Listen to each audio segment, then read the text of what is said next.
અમદાવાદમાં Audi car દ્વારા અકસ્માતનો મામલો સામે આવ્યો છે। વધુ એક બનાવ અકસ્માતનો સામે આવી રહ્યો છે। અમદાવાદમાં ઓડી કાર દ્વારા અકસ્માતનો મામલો સામે આવી રહ્યો છે। રિપલ પંચાલના પત્ની સાથે વાતચીત કરવામાં આવી છે। રૂપાલ પંચાલની માનસિક રોગની દવા ચાલી રહી છે। તેમના દ્વારા જણાવવામાં આવ્યું છે રાત્રે રૂપાલ પંચાલ ઘરે હતો, સવારે બહાર નીકળ્યો ત્યારબાદ આ ઘટના બની હોવાનું સામે આવ્યું છે। હું દરેકની માફી માંગુ છું તેવું તેમના દ્વારા કહેવામાં આવ્યું છે। રિપલ પંચાલના પત્નીની વાતચીત સામે આવી છે। હું Kanan Panchal, રિપલની wife.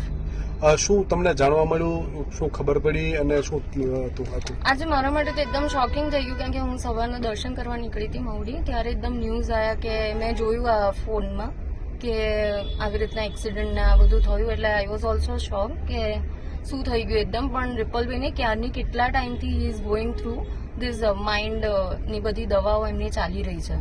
He is not in good health, એટલે એમની હેલ્ધી માઇન્ડમાં કેટલા લગભગ 1.5 યરથી બધી મેડિસિન્સ આર ગોઈંગ ઓન, એટલે સવારના મે બી એને મેડિસિન્સ લીધી અને એકદમ એને અસર થઈ અને એમાં મને લાગે છે આ થયું છે। દારૂ પીવે છે કે નથી પીવે, શું કરે છે? એમનું દારૂ તો પીવાનું છે, પણ ગઈકાલથી લાગતું નથી, અત્યારના પણ એમાંથી કોઈ સ્મેલ નથી આવી રહી, એટલે મે બી આ દવાની જ અસર છે જે હદે એમને ઇફેક્ટ થાય છે। કાલે રાત્રે તમે ક્યાં હતા, રિપલભાઈ ક્યાં હતા, શું છેલ્લે વાતચીત થઈ? અમે લોકો જોડે જ હતા, અમારું ગ્રુપ હતું, અમે લોકો ત્યાં હાઉસ ઓફ મકીબામાં સરસ ડિનર કર્યું, બધા જોડે જ હતા। પછી રાતના હું મારી ડોટરને લઈને ઘરે આવી, એ થોડું કોફી પીવા ગયા હતા, અને પછી આઈને સુઈ ગયા હતા, અને સવારના આ બધું જ થયું।